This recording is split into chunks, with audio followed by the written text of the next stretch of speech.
So once you get all the peel off from the remainder of the pumpkin, you will just, ooh, this one's coming off nice and easy.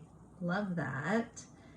So you get the idea. So you'll take all the peel off and then just put it into a bowl. And then the next step will be to put it into the food processor or simply mash it.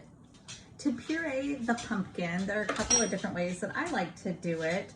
One is to use just a simple food processor. This one is nothing fancy. You see it here. And I'm just gonna put the pumpkin right inside and then process it up. Here we go. All right, I'm just gonna scrape down the pumpkin, make sure that it's all pureed. If you wanted to add anything to it, like some seasonings or spices, you could at this point.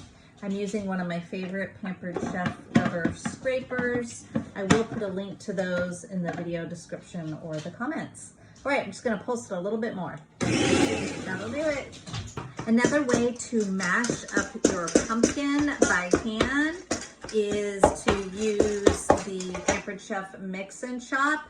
It is certainly one of the most popular items Pampered Chef has. Great for ground beef and mashed potatoes, scrambled eggs, and mashing pumpkin.